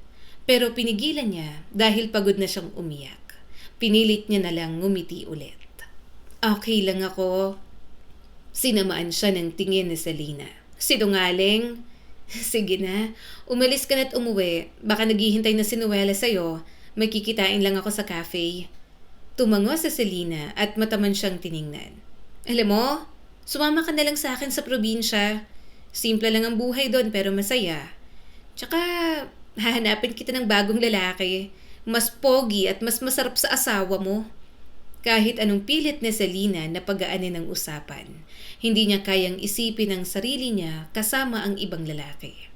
Sa isip niya, si Alejandro pa rin, na kahit dinudurog na siya nito, ito pa rin ang hinahanap ng kanyang puso. Tahimik na naupo si Celestine sa loob ng cafe, habang hawak ang mainit na tasa ng kape. Sa harap niya, seryoso pa rin nakikinig si Mara, habang binabasa ang ilan sa mga dokumento niyang dala. Mabigat ang ekspresyon ng journalist habang isa-isang sinusuri ang records ng bank transfers at shell companies. Samantalang sa Celestine, parang lumulutang lang ang isip. Attorney Villarreal, tawag ni Mara ng mahina. Kapag inilabas to, siguradong sasabog ang media. Dahan-dahan siyang tumango. I know. At hindi lang reputasyon ng pamilya niyo ang masisira. Napahinto ito bago nagpatuloy. Possible criminal charges ito. Abogado ka at alam mo naman siguro to, hindi ba? Muli siyang tumango, ngunit nanatiling tahimik. Wala na rin namang natitira para iligtas. Gusto na siyang hiwalayan ni Alejandro. Mahal na nito ang ibang babae. At siya, pakiramdam niya, matagal nang namatay ang malaking bahagi ng puso niya noong mawala si Lucas. Yes, mahina niyang sagot. Do it. Kikilos na rin ako. Ayokong itago ang mga ginagawa nila. Matapos ang meeting, tahimik siyang nanatili sa cafe ng ilang minuto. Nakatitig lang siya sa labas ng bintana. Napabuntong hininga si Celestine bago dahan-dahang kinuha ang bag sa tabi niya. Pero pagkabukas niya roon, agad siyang natigilan. Aha? Kumunot ang noo niya habang isa-isang inilalabas ang laman. Lip tint, murang wallet na may cartoon design, flower delivery receipts at ilang maliit na pouch na puno ng hair clips. Nanlaki ang mata niya. Hindi to akin. Pagkatapos ay sa kanya naalala. Doon niya palang na-realize na nagkapalitan sila ng bag ni Selena. Napahawak siya sa noo bago mahinang tumawa. Bakit ko ba siya naregaluhan ng kaparehong bag? Nagandahan sa Selena sa paborito niyang bag. Gusto nito kaya binili niya rin. Hindi kasi nila naranasan yon. Gusto nila pareho na maranasan ang mga gamit na twinning silang dalawa. Sa dami ng iniisip niya, hindi man lang niya napansin kanina. Kinuha niya agad ang cellphone at tinawagan ng kapatid. Mabilis namang sumagot sa Selena. "Oh, Celestine, nagulat ako. Bag mo ang nandito. Phone mo to?" "Nasan ka na?" "Driving pa rin." Narinig niyang maingay na ulan sa background. "Bakit?" Napailing sa Celestine habang natatawa ng mahina. "Nagkapalitan tayo ng bag?" Biglang natawa rin sa Selena mula sa kabilang linya. "Nagulat din ako. Kaya pala puro mamahaling gamit ang laman nitong bag." Hindi niya maiwasang mapangiti ng kaunti. Magulo talaga ang personalidad ng kapatid niya. Pero somehow, napapagaan ito ang pakiramdam niya kahit saglit lang. "Saan ka ba ngayon?" tanong niya. "Pauwi na ako." Narinig niya ang signal ng kotse nito. "Maulan yata lalo rito, pero sige, nag-U-turn ako. Babalik ako. Baka kailangan mo tong gamit mo. Pati cellphone natin, nagkapalitan pa." Paglabas niya ng cafe, medyo mahina na ulit ang ulan. Malamig ang hangin habang mahigpit niyang hinahawakan ang hoodie at mask na suot niya para hindi siya makilala ng mga taong nakakakita sa kanya. Tahimik siyang naglakad palabas ng sidewalk nang bigla siyang mapahinto. Nasa kabilang side ng kalsada si Alejandro. Nanlaki agad ang mata niya. Kakasakay lang nito sa sasakyan. Nakasuot ng long sleeves at halatang nagmamadali. Hindi siya nakita ng asawa niya dahil sa suot niyang hoodie at mask. At sa hindi niya maintindihang dahilan, parang may kakaibang pakiramdam na humihila kay Celestine. "Saan siya pupunta? Kanino?" Napapikit siya ng mariin. "Bakit pa ba ako magtatanong? Ano pa bang point? Ayaw na nga niya sa akin. May iba na siya." Pero sa kabila noon, may bahagi pa rin sa kanya na gustong makita ang totoo gamit ang sarili niyang mga mata. Siguro para tuluyan ng masaktan. Siguro para mas tumatak sa kanya na wala na talaga. Natapos na sila. At bago pa niya mapigilan ang sarili, mabilis siyang sumakay ng taxi. "Kuya, sundan natin yung black na sasakyan." Tahimik lang si Celestine habang sinusundan nila ang sasakyan ni Alejandro. Mas lumalakas ang ulan habang dumidilim ang paligid ng syudad. Halos hindi niya maramdaman ang lamig dahil mas nangingibabaw ang kaba sa dibdib niya. Nang huminto ang sasakyan ni Alejandro sa tapat ng isang mumurahing hotel, parang may mabigat na bagay na muling bumagsak sa puso niya. Naniga siya sa kinauupuan. Tahimik siyang nakatitig habang bumababa si Alejandro mula sa sasakyan at mabilis na pumapasok sa loob. Pakiramdam niya, may unti-unting pumapatay sa kanya habang pinapanood yon. "Ma'am," tanong ng taxi driver. "bababa po ba kayo?" Tumango agad siya at nagbayad gamit ang pera sa wallet ni Selena. Sa labas, naghintay siya kahit bumubuhos ang ulan. Habang unti-unting lumalamig ang gabi, habang dahan-dahang nadudurog ang puso niya. Lumipas ang halos isang oras. Isang oras na paulit-ulit niyang kinakausap ang sarili. "Umuwi ka na. Tama na." Pero hindi siya makaalis. Para siyang timang na naghihintay ng sarili niyang pagkawasak. At nang bumukas muli ang pinto ng motel, parang tumigil ang mundo ni Celestine. Lumabas si Alejandro kasama ang babaeng kahalikan nito noon. Inaalalayan nito ang babae habang naglalakad at may hawak na payong. Maingat, malambing, at parang mahalaga ang kabit ng asawa niya. At doon tuluyang gumuho ang mundo ni Celestine. Hindi niya naramdamang nababasa na siya. Hindi niya naramdamang nanginginig na siya sa lamig. Nakatingin lang siya sa asawa niya, sa lalaking pinakamamahal niya, sa lalaking hindi na pala talaga sa kanya. At nang magtagpo ang mga mata nila, nakita niya agad ang pagkabigla sa mukha ni Alejandro. "Celestine!" Pero wala na siyang marinig. Tuloy-tuloy na ang pag-agos ng luha niya habang nakatitig dito. Hindi na niya itinago ang sakit. Pinakita niya rito kung gaano siya nasisira sa mga ginagawa nito. At sa ilang segundo, umaasa pa rin siyang lalapitan siya ni Alejandro. Naiiwan nito ang babae. Hahabulin at pipiliin siya. pero hindi ginawa ng asawa niya. Sa halip, mas hinigpitan lang ni Alejandro ang hawak sa babae bago ito isinakay sa sasakyan. Gusto ko nalang mamatay, bulong ni Celestine sa sarili. Mas gugustuhin ko pang mawala sa mundo kaysa makitang may kasama kang iba't iiwan mo ko. Bago pa siya tuluyang makalapit, umalis ang sasakyan. Iniwan siya sa gitna ng ulan ng mag-isa at wasak na wasak. Napahawak siya sa dibdib niya habang umiiyak ng sobra. Parang may pumupunit sa puso niya. Habang naglalakad pabalik sa cafe, namumula ang kanyang mga mata habang basang-basa. Kailangan niya pang makipagkita kay Selena. Sasama na lang ako sa kapatid ko. Baka mas okay na mamuhay ng simple malayo sa kanilang lahat. Nang makita niya ang pamilyar na sasakyan papalapit, kahit paano ay nakahinga ng maluwag sa Celestine. Pero ilang minuto lang bago makalapit ang sasakyan, isang malakas na busina ang biglang umalingaw-ngaw sa kabilang kalsada. Kasunod noon, ang nakabibinging tunog ng banggaan. Nanlaki ang mata niya nang makita ang wasak na sasakyan sa gilid ng daan. Selena! Isang truck ang bumangga rito. Durog ang harapang bahagi ng kotse. Hindi, Selena! Bigla siyang napatakbo papunta roon habang bumubuhos ang ulan. Tumawag kayo ng ambulance! Malakas niyang sigaw. Nanginginig ang buong katawan niya habang papalapit sa wasak na sasakyan. Mabilis siyang lumapit sa driver's side. Selena! Nakita niya ang kanyang kapatid na duguan. Basag na salamin at wasak na bakal. At sa Selena, nahihirapang huminga. Selena! Umiiyak na sigaw ni Celestine habang pilit binubuksan ang pinto. Selena! Dahan-dahang gumalaw ang mata ng kapatid niya. Namumutla ito habang hirap huminga. Celestine, I'm here.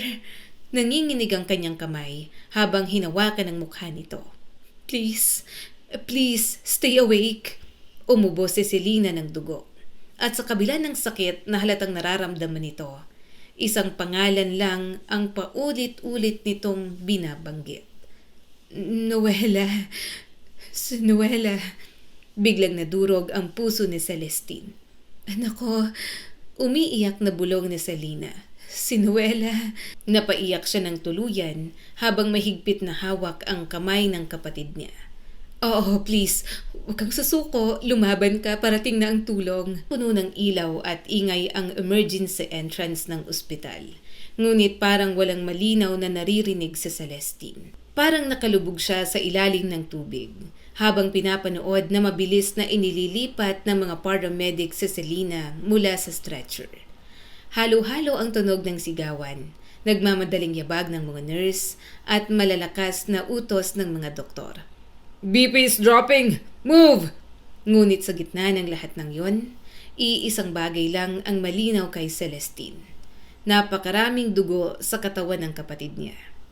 Selena! Nanginginig niyang tawag habang pilit sumusunod sa stretcher. Pero mabilis siyang hinarang ng isang nurse kaya napatigil siya. Hindi na namalaya ni Celestine na tuloy-tuloy na pala ang pagpatak ng luha niya habang pinapanood na mawala si Selena sa likod ng emergency doors. At nang tuluyang magsara yon, parang may bahagi ring nagsara sa loob niya. Unti-unti siyang napaupo sa malamig na sahig ng hallway. Nanginginig ang buong katawan niya. Basang-basa pa rin siya ng ulan, ngunit hindi niya yon maramdaman. Kasalanan ko to. Napahawak siya sa buhok niya habang umiiyak ng tahimik. At sa unang pagkakataon matapos mamatay si Lucas, naramdaman niyang muli ang parehong klase ng guilt. Yung guilt na parang unti-unting sumisira sa kaluluwa niya. Parang lahat ng taong mahal ni Celestine nawawala dahil sa kanya. Biglang bumukas ang pinto ng emergency entrance at agad siyang natigilan nang marinig ang pamilyar na boses ng kanyang sister-in-law na si Clarice, asawa ng nakatatandang kapatid ni Alejandro, kasama ang ilang kamag-anak ng Villarreal family. Mukhang galing ang mga ito sa isang event dahil formal pa ang mga suot. Hindi siya nakita ng mga ito. Si Attorney Villarreal po bang hinahanap ninyo? Tanong ng nurse. Parang huminto ang tibok ng puso niya. Doon palang nag-sink in sa kanya na napagkamalan si Selena bilang siya. Yes! Umiiyak na sagot ni Clarice, ang tanging taong malapit sa kanya sa mga Villarreal. Nasaan siya? Kumusta na siya? Sumagot ang ama ni Alejandro. Patay na ba siya? Suminghap sa Celestine. Hindi siya makapaniwala sa tanong na yon. Critical pa ang kondisyon niya. Seryosong sabi ng doktor na lumabas mula sa emergency room. We are trying our best. Napahagulgol si Clarice. Oh my God! Tawagan niyo si Alejandro. Kawawa naman sa Celestine. Biglang napapikit sa Celestine. Bigla niyang naalala ang asawa. Nasaan kaya ito ngayon? Kasama pa rin kaya ang babae nito? Nasaan si Alejandro? Umiiyak na ulit ni Clarice. Bakit hindi niyo matawagan? Napairap ang ina ni Alejandro. Baka ayaw niyang makita ang asawa niya. Maghihiwalay na rin naman sila, hindi ba? Tahimik na napaluha si Celestine at marahang bumulong habang nagtatago siya sa isang gilid. Hindi niyo siya matatawagan. Kasama niyang ibang babae niya. Biglang may narinig na malakas na tunog mula sa emergency room. Sunod-sunod na yabag at mabilis na sigawan. Doc! Doc! Nanlaki ang mata ni Celestine. Agad siyang napatayo pero agad na natigilan. Selena! Kahit nakaharang ang pinto, parang naririnig niya ang paghihirap ni Selena sa loob. Parang bawat tunog ng monitor, bawat sigaw ng nurses, dumediretso sa dibdib niya. No! Napailing siya habang lumuluha. No! No! Wala siyang nagawa kundi tumayo roon habang nanginginig. Hanggang sa biglang tumahimik ang paligid. At ilang segundo lang, lumabas ang doktor. I'm sorry. Time of death, 5:34 p.m. Parang nawala ng tunog ang buong mundo niya. Nakita niyang napahagulgol si Clarice. Ito lang ang umiyak para sa kanya. Ang ibang mga Villarreal, walang sinabi, pero may mga narinig pa rin siyang kung ano-ano. Patay na si Selena. Patay na ang nag-iisang taong nagparamdam sa kanya ng totoong pagmamahal matapos mawala si Lucas. Patay na ang kapatid niyang kakakilala niya pa lang. Patay na ang taong handang tanggapin siya kahit wasak na siya. Dahan-dahang tumulo ang luha ni Celestine. At habang tumatagal, may unti-unting nabubuong desisyon sa isip niya. Maling akala ng lahat na si Celestine ang nasa loob. Walang nakakita sa kanya ng maayos. Basang-basa siya ng ulan at nakatago ang mukha. At sa gabing yon, bigla niyang naisip na paano kung hayaan na lang niya. Ano pa bang babalikan ko? Si Alejandro na gustong makipaghiwalay? Ang Villarreal family na puno ng kasinungalingan at ayaw naman talaga sa akin? Ang buhay kong puro sakit na lang? Napalunok siya at tiningnan ang gamit ng kapatid niya. Habang si Selena may iniwang anak, may simpleng buhay, may taong totoong nagmamahal sa kanya. At si Celestine, pakiramdam niya, matagal nang patay ang buhay niya bilang Celestine Villarreal. Unti-unti siyang napaatras. Kapag namatay si Celestine matatapos lahat, wala nang expectations, pressure, wala nang Alejandro, hindi na ako Villarreal, at siguro wala nang sakit. Napahawak siya sa dibdib niya habang umiiyak ng tahimik. Selena, patawarin mo ako. Hindi niya alam kung tama ba yon. Hindi niya alam kung selfish ba siya. Pero pagod na siyang maging si Celestine. Pagod na siyang mabuhay sa pangalang yon. At bago pa siya tuluyang makita ng mga tao roon, tahimik siyang tumalikod. At mula sa gabing yon, aangkinin ni Celestine ang buhay na naiwan ni Selena. Para kay Noela, para sa kapatid niyang hindi na makakabalik at para na rin sa kanya. Wala nang kabuluhan pang mabuhay bilang sarili niya. Kaya itutuloy na lang niya ang buhay ng kanyang kakambal.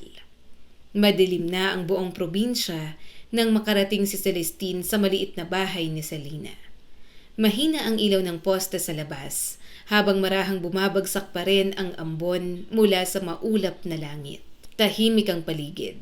Tanging kuliglig at mahinang tunog ng hangin sa mga puno ang maririnig. At habang nakatayo siya sa tapat ng bahay ng kapatid niya, Saka niya tuluyang naramdaman ang bigat ng kanyang ginawa. Patay na si Celestine Villarreal sa mata ng lahat. At siya na ngayon si Selena. Napahigpit ang hawak niya sa bag habang nanginginig ang mga kamay. Hindi niya alam paano sisimulan. Hindi niya pa alam paano mabuhay bilang ibang tao. Dahan-dahan niyang binuksan ang bag ni Selena at nagsimulang maghanap ng susi. At sa bawat bagay na nahahawakan niya, mas lalo siyang nasasaktan dahil mas nararamdaman niya, ninakaw niya ang buhay ng kanyang kapatid. Selena, mahina niyang bulong habang pilit na naghahanap. Maya-maya, nakita rin niya ang maliit na keychain na may keychain na sunflower. At bago pa niya maisaksak yon sa pinto, may ginang na tumawag sa kanya. Selena! Bigla siyang natigilan. Napalingon siya at nakita ang kapitbahay na madalas ikwento sa kanya ni Selena noon. Hawak-hawak nito si Noela na inaantok na habang nakasandal sa balikat ng matanda. Salamat at dumating ka na, napabuntong hininga ang babae. Kanina ka pa hinahanap nitong anak mo. Biglang nanikip ang dibdib ni Celestine. At bago pa siya makapagsalita, mabilis na kumawala si Noela mula sa kapitbahay at tumakbo papunta sa kanya. Mama! Nanigas si Celestine sa yakap ng kanyang pamangkin. Dahil sa mga bisig ni Noela, bigla niyang naalala si Lucas. Naalala niya kung paano rin siya niyayakap ng anak niya noon kapag umuuwi siya galing sa trabaho. Napapikit siya habang nanginginig ang mga kamay na marahang yumakap pabalik sa bata. Miss na kita, Mama! Biglang nag-init ang mata ni Celestine. Miss na rin kita, anak. Gusto niyang sabihin ang totoo. Gusto niyang sabihin na hindi siya ang ina nito. Pero wala siyang boses na mailabas. Dahil sa gabing yon, pinili niyang ibaon si Celestine at para magawa yon, kailangan niyang maging si Selena. Sorry, mahina niyang sabi habang hinahaplos ang buhok ni Noela. Na-late si Mama. Biglang umatras ng kaunti ang bata bago kumunot ang noo nito.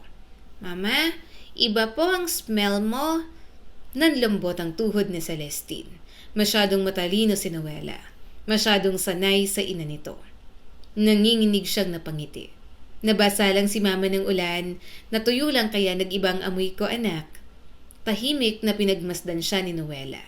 At sa ilang segundong yon, pakiramdam ni Celestine, mahuhuli na siya.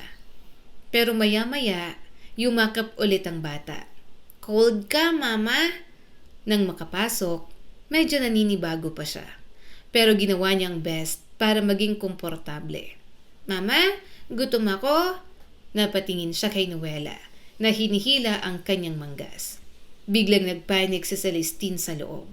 Hindi siya sanay mag-asikaso ng bata ng mag-isa. Noong buhay pa si Lucas, marami silang kasambahay at yaya.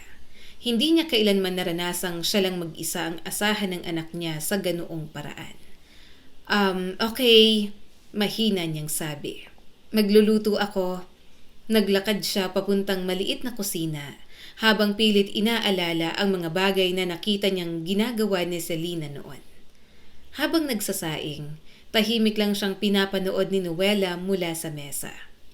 Mama, bakit sad ka? Tanong nito. Biglang nanikip ang kanyang dibdib. Napahinto siya sa paghahalo ng niluluto. Hindi niya alam paano sasagutin yon. Hindi niya kayang sabihin sa bata na patay na ang totoong ina nito. Pagod lang si Mama, mahina niyang sagot. Tahimik na tumango si Noela bago ngumiti ng maliit. Okay lang, hug kita later. Nang mapakain at mapatulog niya si Noela. Nang gabing yon, doon lang siya tuluyang bumigay. Tahimik siyang nakaupo sa gilid ng kama habang mahimbing nang natutulog ang bata sa tabi niya. At nang masigurado niyang tulog na talaga ito, napahawak siya sa bibig at tuluyan ng humagulgol. Sunod-sunod ang luha ni Celestine habang yumuyuko sa gilid ng kama. I'm sorry. Wala akong nagawa para sa mama mo. Hindi niya alam kanino siya humihingi ng tawad. Kay Selena, kay Noela, kay Lucas o sa sarili niya. Pakiramdam niya kasi, niloloko niya ang lahat. Pero sa gitna ng matinding guilt, may bahagi rin sa kanyang gustong manatili roon. Dahil sa maliit na bahay na ito, kahit paano, nakakalimutan niyang siya si Celestine. Napahawak siya sa dibdib niya habang patuloy sa pag-iyak. Selena, aalagaan ko ang anak mo. Hindi ko siya iiwan. Lumipas ang ilang araw, at sa araw na yon, tahimik na pinapanood na Celestine ang pagkamatay ng sarili niyang buhay. Sa maliit na lumang telebisyon ni Selena, paulit-ulit na lumalabas ang balita tungkol sa pagkamatay ni Celestine Villarreal. Corporate lawyer and philanthropist Celestine Villarreal died in a tragic vehicular accident. Napatitig lang siya sa screen habang mahigpit na hawak ang remote. Parang ibang tao ang pinapanood niya. Para ang babaeng pinag-uusapan ng mga reporter. At nang ipakita sa screen ang burol ni Selena, biglang nanikip ang dibdib ni Celestine. Naroon ang Villarreal family, mga kilalang tao, media, maraming bulaklak, at sa gitna ng lahat, ang asawa niyang si Alejandro. Tahimik siyang napatitig dito. Mukhang wasak ang asawa niya. Namumugto ang mata nito. Halatang ilang araw nang walang maayos na tulog. Nakatayo lang ito sa harap ng kabaong niya habang tulala. Bakit ka ganyan? Wala kang karapatang umiyak. Gusto mo naman mangyari ito, di ba? Wala ng asawa mo. Magiging masaya na kayo ng kabit mo. Napahigpit ang hawak ni Celestine sa remote. Habang pinapanood si Alejandro, unti-unting bumabalik sa isip niya ang lahat. Yung Alejandro na unang nagmahal sa kanya. Yung Alejandro na umiiyak habang hawak ang anak nila noong ipinanganak si Lucas. Yung Alejandro na minsang ginawa siyang sentro ng mundo nito. Sa sumunod na linggo, mas marami pa siyang nalaman mula sa balita at articles sa online. Unti-unting nawala sa public events si Alejandro. Hindi na ito dumadalo sa business gatherings. Hindi na rin ito halos nakikita sa opisina. There are rumors that Alejandro Villarreal has isolated himself after the tragic death of his wife. Tahimik siyang nakaupo habang binabasa ang article sa cellphone ni Selena. He reportedly stopped meeting people personally and delegated most responsibilities to his executives. Nanikip ang dibdib ni Celestine. Anong kaartehan mo ngayon, Alejandro? Ano? Kunwari, nagluluksa ka sa pagkamatay ng asawa mo? Hindi ba ito ang gusto mo? Na mawala na ako sa buhay mo, na makalaya na kayong dalawa ng kabit mo. Pero habang iniisip niyang mag-isa si Alejandro, na baka gabi-gabi nitong iniisip ang pagkamatay niya, parang may bahagi ng puso niyang gustong bumalik. Gusto niyang sabihin na buhay siya. Gustong yakapin, pero hindi na pwede. Dahil pinili na niyang mamatay bilang Celestine Aragon Villarreal at mabuhay bilang Selena. Sa unang mga buwan ng pananatili niya sa probinsya, pakiramdam ni Celestine, araw-araw niyang kailangang matuto kahit ang batang si Noela lang ang kasama niya. Gigising siya sa maliit na bahay ni Selena habang may batang tatawag ng mama mula sa kabilang kwarto. At sa bawat umaga, may ilang segundo siyang nalilito kung sino ba talaga siya. Minsan, natitigilan pa rin siya kapag naririnig ang pangalang Selena mula sa ibang tao. At sa bawat tawag ng pangalang yon, may bahagi sa kanya na nakakaramdam ng guilt. Dahil alam niyang hindi siya ang totoong Selena. Ano ba to? Nakatayo si Celestine sa maliit na kusina habang nakakunot ang noong nakatitig sa nasunog na hotdog sa kawali.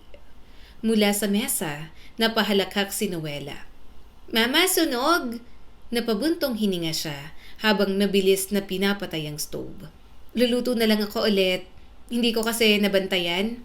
Mama, dapat binabantayan mo po para hindi masunog. Inosenteng sabi ni Noela habang sumisipa-sipa pa ang paa sa upuan. Sa bawat araw na lumilipas, mas lalo niyang naiintindihan kung gaano kahirap maging ibang tao. Kailangan niyang tandaan kung paano magsalita si Selena. Ngumiti at kumilos. Pati paboritong pagkain ng anak nito, inalam niya ng pasimple. Sa gabi, minsan, palihim niyang binabasa ang lumang notebook ni Selena, kung saan nakasulat ang mga orders, schedule, at random thoughts. Mahilig magsulat ng diary ang kapatid niya, kaya talagang nakatulong yon sa kanya. Aalagaan ko ang anak mo. Tutuparin ko ang mga pangarap mo para sa kanya, Salina. Unti-unti niyang natutunang mamuhay bilang Salina. Sa umaga, maaga siyang gigising para maghanda ng simpleng almusal. Pagkatapos, ihahatid niya si Noelle sa school bago pumunta sa maliit na flower shop. Noong una, sobrang hirap para sa kanya. Hindi siya sanay humawak ng bulaklak buong araw. Hindi siya sanay makipag-usap ng kaswal sa customers. At lalong hindi siya sanay mamuhay ng walang assistant o sekretary. Ang tanging mayroon lang siya, yung bagong hire niya na tauhan kasi nga palihim siyang nagpapaturo. Kailangan niyang ipagpatuloy ang negosyo ni Selena para may magasto sila ni Noella. Hindi niya naman pwedeng galawin ang pera niya bilang Celestine. Mabuti na lang at bago mamatay, nagbigay siya ng malaking pera kay Selena noong birthday nila. Dati, heels at mamahaling suit lang ang suot ni Celestine araw-araw. Ngayon, simpleng dress at sandals na lang. At nakakagulat para kay Celestine kung gaano katahimik ang buhay na yon. Isang hapon, habang nag-aayos siya ng tulip sa flower shop, dumating ang kapitbahay nila. Selena, gumaganda ka yata lalo. Napatingin siya rito at bahagyang natawa. Talaga po? Oo naman. Nakangiting tumingin ang babae sa kanya. Hindi ko alam kung anong problema. Pero parang ang sungit mo nitong mga nagdaang araw. Ngayon okay ka na ulit. Palangiti ka na. Biglang natigilan si Celestine bago tumingin dito. Pasensya na po. Masama lang po ang pakiramdam ko nitong mga nakarang araw, kaya medyo hindi po ako namamansin. Matagal na panahon na rin mula nang may nagsabi noon tungkol sa kanya. Noong buhay pa siya bilang Celestine, madalas siyang tawaging elegant, intimidating at professional.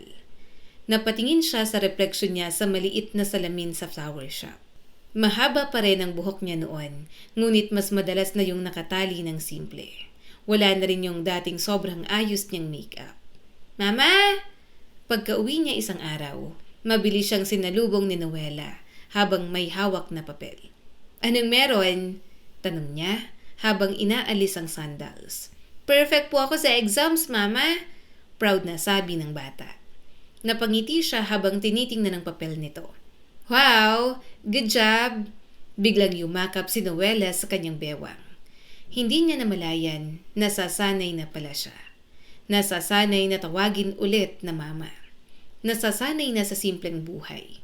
Nasasanay sa pakiramdam na may batang naghihintay sa kanya araw-araw. Lumipas ang panahon at habang lumilipas ang mga buwan, mas lalo niyang iniwan ang dating sarili. Nagpagupit siya ng buhok hanggang balikat. Mas naging simpleng manamit at naging maingay tumawa. 3 taon ang lumipas nang hindi niya namamalayan. 3 taon bilang Selena, 3 taon bilang ina ni Noella, 3 taon na hindi niya nakita si Alejandro.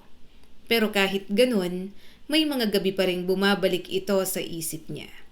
Minsan, naiisip niya kung ano na kaya ang buhay nito ngayon. Masaya na kaya si Alejandro? Nakapag-move on na kaya? Nasa iisang bahay na siguro sila ng kabit niya. Isang hapon, habang nag-aayos sila ni Noella ng mga bulaklak sa labas ng shop, biglang nagsalita ang bata. Mama? Malambing niyang tugon. Bakit hindi na po bumibisita si Tita Celestine? Parang may malamig na tubig na bumuhos sa buong katawan ni Celestine. Naniga siya habang hawak ang isang sunflower. 3 taon na ang nagdaan at 7 years old na si Noella. Nakakagulat na hindi pa rin pala nito nakakalimutan sa Celestine kahit ilang taon nang hindi bumisita. Namiss mo ba si tita? Mahina niyang tanong. Tumango si Noella. Opo, mabait siya. Kahit hindi po siya masyadong umingiti. So sabi mo mama, palagi siyang pumupunta rito kapag sad siya. So ibig sabihin po kapag hindi na po siya pumupunta dito, happy na po siya sa life niya mama? Biglang nag-init ang mga mata ni Celestine. Tahimik siyang napalunok bago marahang napangiti. Naalala mo pa siya? Kaunti lang po. Napakunot noo ang bata. Pero sana makita ko po siya ulit. Magkamukhang magkamukha po kayo, di ba? Nanikip ang dibdib ni Celestine. Deserve malaman ng anak ni Selena ang nangyari sa sarili nitong ina. Gayunpaman, nabilanggo na siya sa pagpapanggap at ayaw niyang sakta ng batang puso ni Noela. Namatay si Tita Celestine mo sa aksidente, mahina niyang sabi. Biglang nalungkot ang mukha ni Noela. Katulad po ni Papa? Napapikit siya saglit. Oo, tahimik na yumakap sa kanya si Noela. At doon na rin siya napaluha. Sasabihin na lang siguro niya ang katotohanan sa takdang panahon. Sa ngayon, aalagaan niya muna ang inosente nitong puso't isipan mula sa lahat ng sakit. Isang umaga, habang nasa school si Noela, pumunta na muna siya sa palengke. Tahimik lang si Celestine habang naglalakad sa gitna ng market. May hawak siyang basket, habang abala sa pag-iisip kung ano pa ang kailangan niyang bilhin para sa bahay. Simpleng blouse at mahabang skirt lang ang suot niya. Maikli na rin ang buhok niya ngayon, hanggang balikat na lang at wala na halos make-up maliban sa kaunting lipstick. Malayo na siya sa dating Celestine Villarreal. At sa loob ng 3 taon, natutunan na niyang mahalin ang katahimikan ng bago niyang buhay. Selena! Tawag ng tindera ng gulay. Fresh ang carrots ngayon! Napangiti siya ng mahina. Mamaya po babalik ako. Tamang-tama, gusto ko po ng carrot salad. Nagpatuloy siya sa paglalakad habang mahigpit ang hawak sa basket. Pero maya-maya, parang may malamig na hangin na dumaan sa likod niya. Hindi niya maintindihan bakit biglang bumigat ang kanyang dibdib. Unti-unti siyang napahinto. At nang napalingon siya sa kabilang side ng market, nanlamig agad ang buong katawan ni Celestine. Nakita niya si Alejandro na nanlalaki ang mga mata habang nakatingin sa kanya. Nakatayo ito ilang metro lang ang layo habang may kausap na 2 lalaki. Ngunit kahit may kasama ito, halatang wala na itong naririnig habang nakatitig sa kanya. Biglang bumilis ang tibok ng puso ni Celestine. Mabilis siyang umiwas ng tingin at naglakad palayo. Kailangan niyang makaalis agad. Pero biglang may humila ng kanyang braso. Celestine! Parang tumigil ang mundo niya nang marinig ang boses ni Alejandro. Napasinghap siya. Nakikita niya ngayon ang laki ng pinagbago ng kanyang asawa. Parang mas tumanda ito. May balbas at bigote na patubo pa lang. Malungkot ang mga mata at amoy alak. Kailanman, hindi niya nakita ng ganoon si Alejandro. Palagi itong maayos at hindi pinapabayaan ng sarili. Pero ang nakikita niya ngayon, mukha itong miserable at parang walang buhay. Ano pong ginagawa ninyo? Malamig niyang tanong habang pilit inaalis ang hawak nito. Naniga si Alejandro. Nakatitig lang ito sa kanya na para bang hindi makapaniwala sa nakikita. Hindi, pati boses mo. Celestine. Kuya, mariin niyang sabi. Lasing na po yata kayo. Ano po bang sinasabi niyo? Hindi ko po kayo kilala. Parang natigilan si Alejandro. At sa ilang segundo, parang sakalang nito na amoy ang sarili. Hindi ako lasing. Malinaw ang nakikita ko, Celestine. Tuluyan na siyang nakawala rito nang itulak niya. Muntik pang mapaupo sa lamesa sa likod nito dahil sa labis na panghihina. May namumuo na ring luha sa mga mata nito. Hindi ako si Celestine. Bastos ka! Bulalas na Celestine. Kitang-kita niya kung paano ito bahagyang napaatras. Pero hindi pa rin naaalis ang tingin nito sa mukha niya. Celestine! Biglang nanikip ang dibdib niya. Dati, gustong-gusto niyang marinig ang pangalan niya mula sa labi nito. Ngayon, parang sugat na lang yun. Ako si Selena. Diretso niyang sagot. Hindi ko alam kung sinong Celestine ang sinasabi mo. Hindi kita kilala. Lubayan mo ako. Napahawak si Alejandro sa noon nito na parang nahihirapang huminga. Hindi. Nakita kita. Nakita kita ng mismong mga mata ko. Patay ka na pero bakit ganito? Bakit parang totoong-totoo ka? Naramdaman ni Celestine ang unti-unting panik sa dibdib niya. Kilalang kilala siya ni Alejandro. Masyadong kabisado nito ang mukha niya. At kahit nagbago ng buhok at pananamit niya, hindi pa rin sapat para tuluyang maitago ang sarili niya rito. Sir, malamig niyang sabi. Baka masyado na kayong nakainom. Nag-hallucinate lang kayo. 3 taon. Umiling ito habang namumuo ang luha sa mga mata. 3 taon mula nang mawala ka. Hindi ko matanggap. Hindi. Parang may humigpit agad sa puso niya. Napatitig siya rito. At ngayon na mas malapit na si Alejandro, mas lalo niyang nakita ang pagbabago rito. Parang ilang taon nang hindi natutulog ng maayos ang dati niyang asawa. 3 taon. Paos nitong ulit habang nakatitig lang sa kanya. Iniisip ko araw-araw kung paano kita nabigo. Akala ko mababaliw ako nung nawala ka. Biglang nag-init ang mata niya. Ngunit mabilis niya yung pinigilan. Hindi siya pwedeng masira roon. Hindi sa harap ng lalaking minsan siyang winasak. Tama na sir, lasing ka naman yata talaga. Mariin ang boses niya ngayon. Hindi nga sabi kita kilala. Saka hindi nga sabi ako si Celestine. Celine ang pangalan ko, hindi Celestine. May dumaan na matinding sakit sa mukha ni Alejandro. Pero wala na siyang pakialam doon. Ang mahalaga, makaalis na si Celestine. Nang makasakay sa sasakyan, halos hindi siya makahinga. Iyak siya ng iyak at takot na takot. Dahil pagkatapos ng binuo niyang 3 taon sa katauhan ng ibang tao, muling bumalik sa buhay niya si Alejandro, na kasama niya ng binaon sa dating Celestine. Ang kwentong ito ay nagpapaalala sa atin na ang bawat buhay ng tao ay mahalaga. Kaya kapag kasama pa natin sila, sulitin natin at pasayahin ang mga taong mahal natin sa buhay. Kung nagustuhan ninyo ang part 1 ng kwento ni Celestine, abangan ang part 2 bukas. Muli, ako po si Skylar Guro at sana may bago na naman kayong natutunan sa kwento natin ngayon. Maraming salamat po.